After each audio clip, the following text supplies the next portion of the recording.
Son of God, say my mind and you don't die. This is the season 1, the episode 467 in the series How to Manifest Immortality.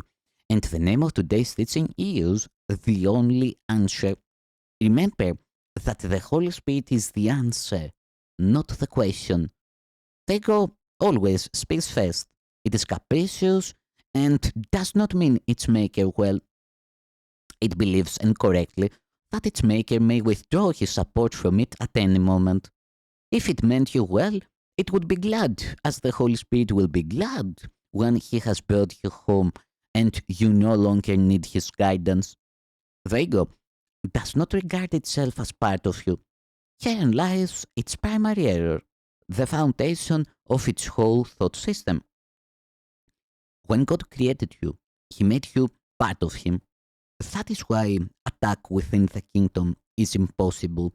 You made the ego without love, and so it does not love you. You could not remain within the kingdom without love, and since the kingdom is love, you believe that you are without it. This enables the ego to regard itself as separate and outside its maker, thus speaking for the part of your mind that believes you are separate and outside the mind of God.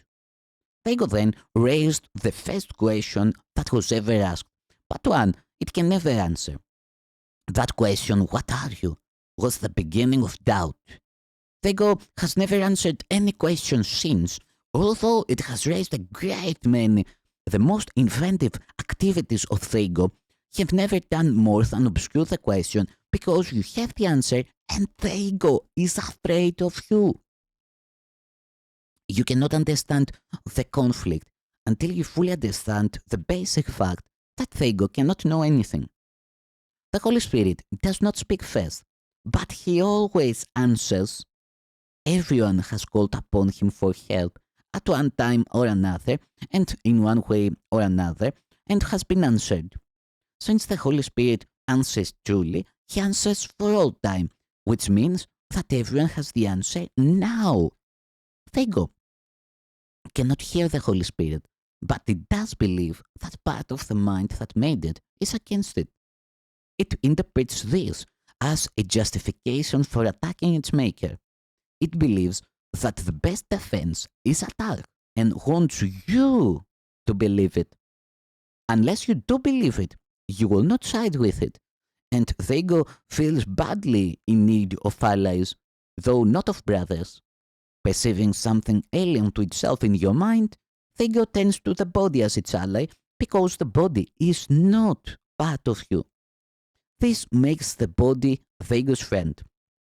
It is an alliance frankly based on separation. If you side with this alliance, you will be afraid because you are siding with an alliance of fear.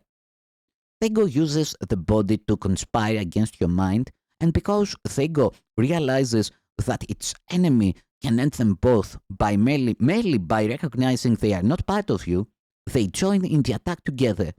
This is perhaps the strangest perception of all, if you consider what it really involves.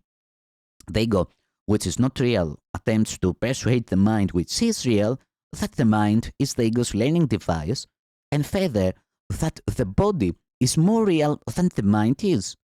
No one in his right mind could possibly believe this, and no one in his right mind does believe it.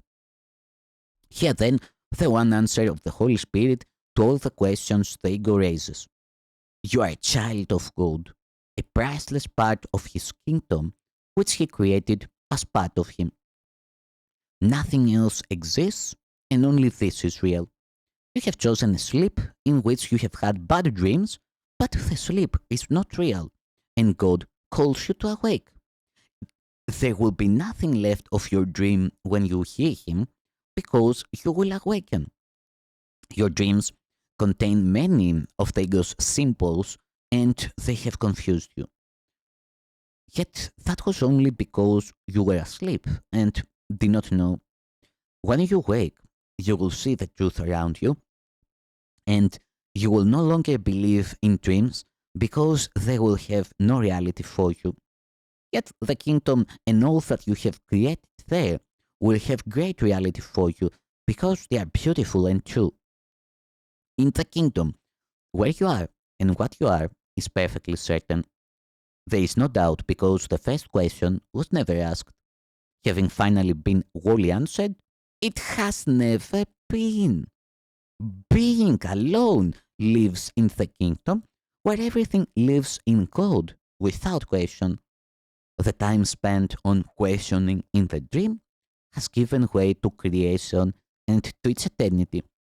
You are as certain as God because you are as true as He is. But what was once certain in your mind has become only the ability for certainty.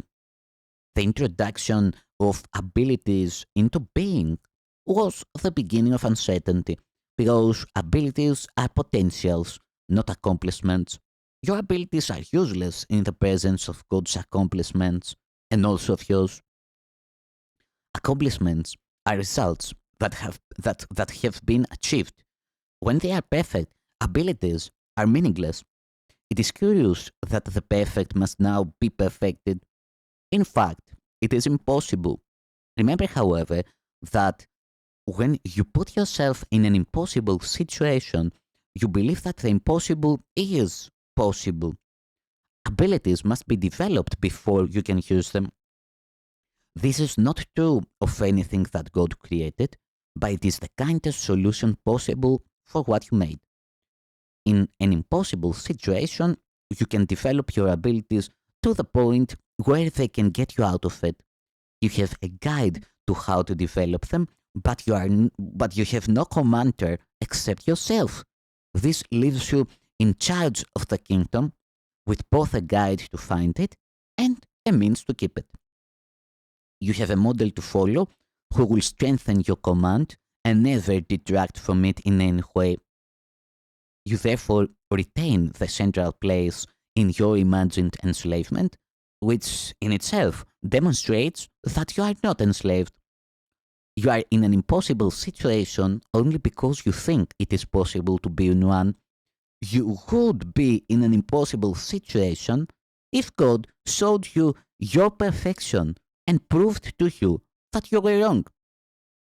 This would demonstrate that the perfect are inadequate to bring themselves to the awareness of their perfection, and thus side with the belief that those who have everything need help and are therefore helpless. This is the kind of reasoning in which the ego engages. God, who knows that his creations are perfect, does not affront them. This would be as impossible as the ego's notion that it has affronted him.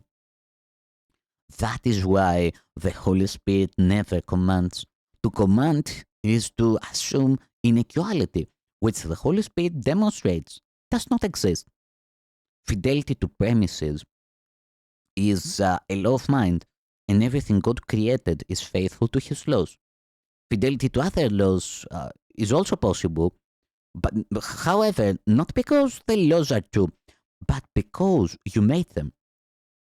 What would be gained if God proved to you that you have thought insanely? Can God lose his own certainty? I have frequently said that what you teach you are. Would you have God teach you that you have sinned? If you confronted the self you made with the truth he created for you, what could you be but afraid? You would doubt your right mind, which is the only place where you can find the sanity he gave you. God does not teach. To teach is to imply a lack, which God knows is not there. God is not conflicted. Teaching aims at change, but God created only the changeless. The separation was not a loss of perfection, but a failure in communication. A harsh and strident form of communication arose as the ego's voice. It could not shatter the peace of God, but it could shatter yours. God did not blot it out because to eradicate it would be to attack it. Being questioned, he did not question. He merely gave the answer. His answer is your teacher.